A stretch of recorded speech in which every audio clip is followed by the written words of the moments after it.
Good afternoon students. अब देखिए पानी की कहानी आगे।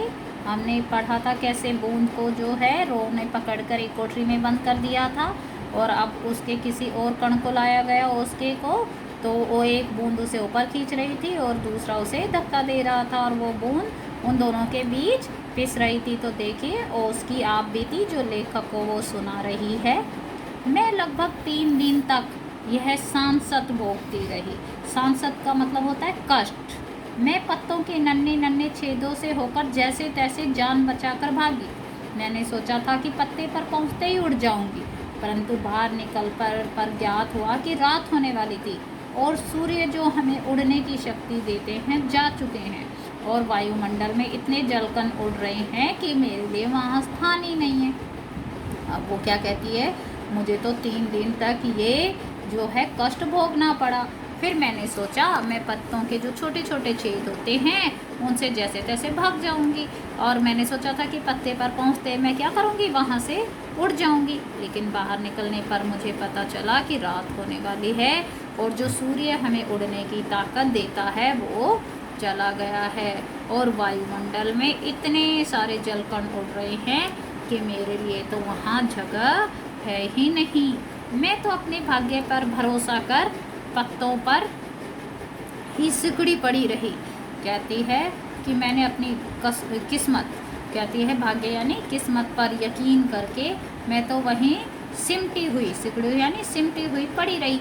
अभी जब तुम्हें देखा तो मेरी जान में जान आई और रक्षा पाने के लिए मैं तुम्हारे हाथ पर कूद पड़ी। अब वो क्या कहती है, अपनी किस्मत पर यकीन करके मैं तो वहीं सिकुड़ कर बैठ गई यानी सिमट गई थी वहीं पे, लेकिन जब मैंने तुम्हें देख लिया तो मेरी जान में जान आई यानी मैं निश्चित हो गई और अपनी रक्षा के लिए, अपने बचाव के लिए मैं तुम्हारे हाथ पर कूद गई।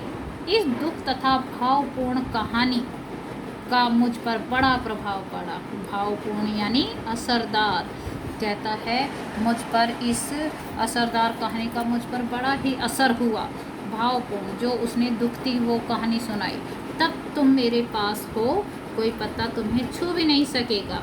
अब लेखक क्या कहता है, भाई जब तक तुम मेरे पास है मैं तुम्हें किसी पत्ते को भी नहीं छूने दूंगा। अब वो बूंद उसको, लेखक को क्या कहती है, भैया तुम्हें इसके लिए धन्यवाद है। मैं जब तक सूर्य ना निकले तभी तक रक्षा चाहती हूँ। उनका दर्शन करते ही मुझ में उड़ने की शक्ति आ जाएगी। मेरा जीवन विचित्र घटनाओं से परिपूर्ण है। मैं उसकी कहानी तुम्हें सुनाऊंगी और तो तुम्हारा हाथ तनिक भी न दुखेगा।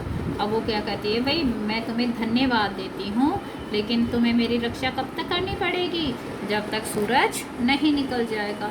और सूरज का दर्शन करते ही यानी उन्हें देखते ही मुझ में उड़ने की शक्ति आ जाएगी, ताकत आ जाएगी।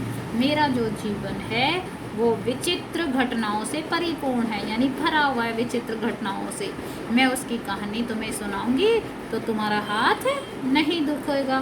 तो लेखक क्या कहता है, अच्छा सुना। वो क्या कहानी सुनाती है, बहुत दिन हुए मेरे पुरखे हाइड्रोजन यानी हाइड्रोजन और ओजोन यानी ऑक्सीजन नामक 2 गैसें सूर्यमंडल में लपटों के रूप में विद्यमान थी।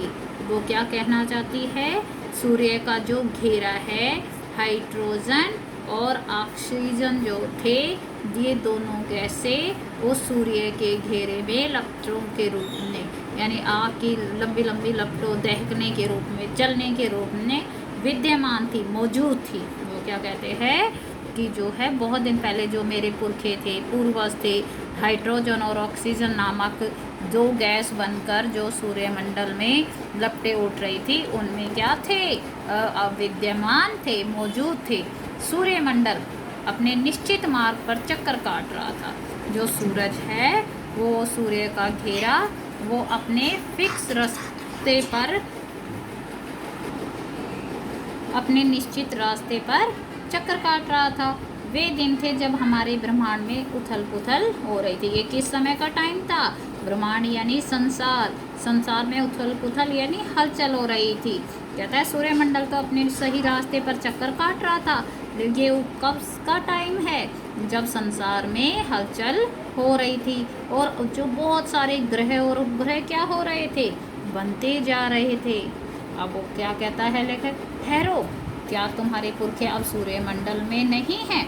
वो उससे क्वेश्चन कहता है कि क्या भाई तुम्हारे जो ये पुरखे हैं अब वो सूर्यमंडल में नहीं है क्या? वो क्या कहती है, वो हैं, उनके वंशज यानी वंशधर अपनी भयावह लपटों से अब भी उनका मुख उज्ज्वल किए हुए हैं। कहते उज्ज्वल यानी चमक, कहते हैं, और वो क्या करते हैं, अपनी भयानक लपटों से उनका मुंह जो है उजला कर रहे हैं।